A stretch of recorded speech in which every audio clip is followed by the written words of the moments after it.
ప్రపంచ గతిని మార్చిన మహత్తర అక్టోబర్ విప్లవ స్ఫూర్తిని కొనసాగిస్తూ కార్మిక కర్షక ఐక్యతతో సిపిఎంను బలోపేతం చేద్దామని అక్టోబర్ విప్లవ దినోత్సవం మరియు సిపిఎం ఆవిర్భావ దినోత్సవం సందర్భంగా సిపిఎం జిల్లా కార్యదర్శి కరణం ప్రసాదరావు పిలుపునిచ్చారు.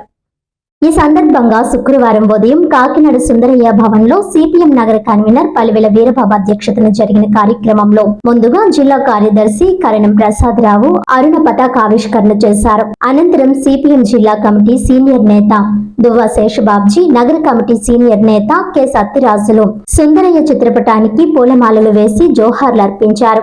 ఈ సందర్భంగా కరణం ప్రసాదరావు, శేషబాబ్జీ, సిహెచ్ రమణి, సిహెచ్ రాజ్ కుమార్, సత్యరాజు, సూరిబాబు తదితరులు మాట్లాడుతూ మొదటి ప్రపంచ యుద్ధ కాలంలో లెనిన్ మహనీయుడి నాయకత్వం కార్మిక రాజ్యం ఏర్పడి ప్రపంచానికి వెలుగుదారి చూపించిందన్నారు. రెండవ ప్రపంచ యుద్ధంలో స్టాలిన్ నాయకత్వంలో జర్మన్ ఫాసిజాన్ని మట్టి కరిపించి రష్యన్ రెడ్ ఆర్మీ ప్రపంచానికి శాంతిని ప్రసాదించిందన్నారు.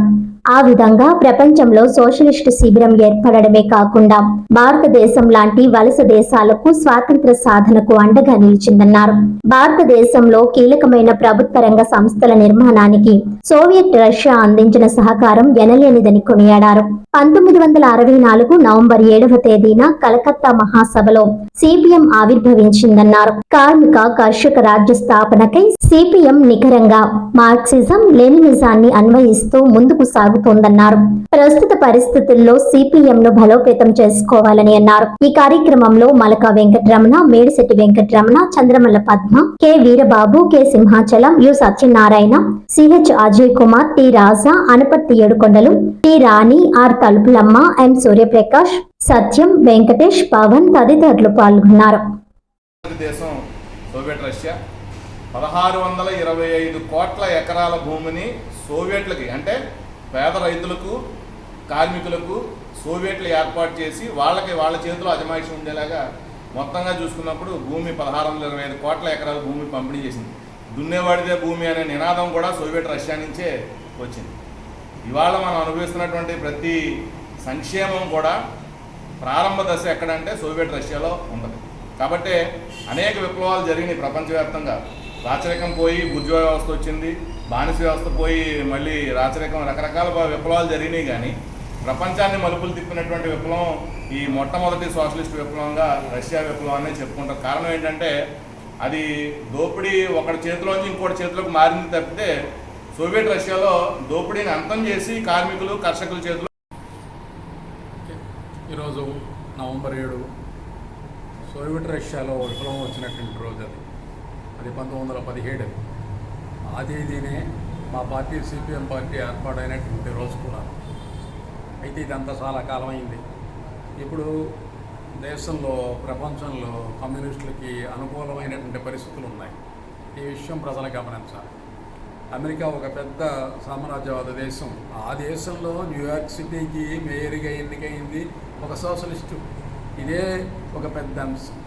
రెండవది, భారతదేశంలో కేరళ రాష్ట్రంలో కమ్యూనిస్టులు అధికారంలో ఉన్నారు. ఎక్స్ట్రీమ్ పావర్టీ నుంచి రాష్ట్రం మొత్తాన్ని బయటికి తీసుకుని వచ్చారు. భారతదేశంలో ఇంక ఏ రాష్ట్రంలోనూ ఇది జరగలేదు. ప్రపంచంలోని ఇతర పెట్టుబడిదారీ దేశాల్లో కూడా ఎక్కడా కూడా ఎక్స్ట్రీమ్ పావర్టీ లైన్ నుంచి బయటికి రాలేదు. ఎక్కడో కాదు, అమెరికాలో కూడా రాలేదు. అమెరికా, జపాను, జర్మనీ, ఇంగ్లాండు లాంటి దేశాల్లో కూడా ఎక్స్ట్రీమ్ పావర్టీ లైన్ నుంచి బయటికి రాలేదు. ఆ పనిని ఒక కమ్యూనిస్టులు మాత్రమే కేరళలో చేయగలిగారు.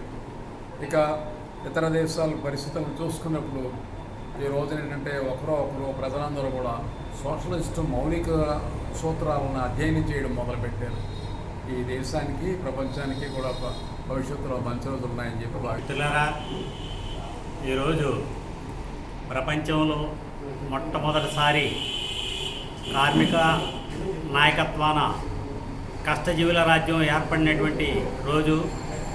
సోవియట్ రష్యాలో ఎర్రజెండా నాయకత్వంలో కార్మికవర్గ రాజ్యాన్ని స్థాపించినటువంటి ఈరోజు మొత్తం ప్రపంచ ప్రజల, పీడిత జనాలందరికీ కూడా ఒక మార్గదర్శి, ఆశాజ్యోతి అయినటువంటి సోవియట్ రష్యా విప్లవం సాధించినటువంటి ఈరోజు.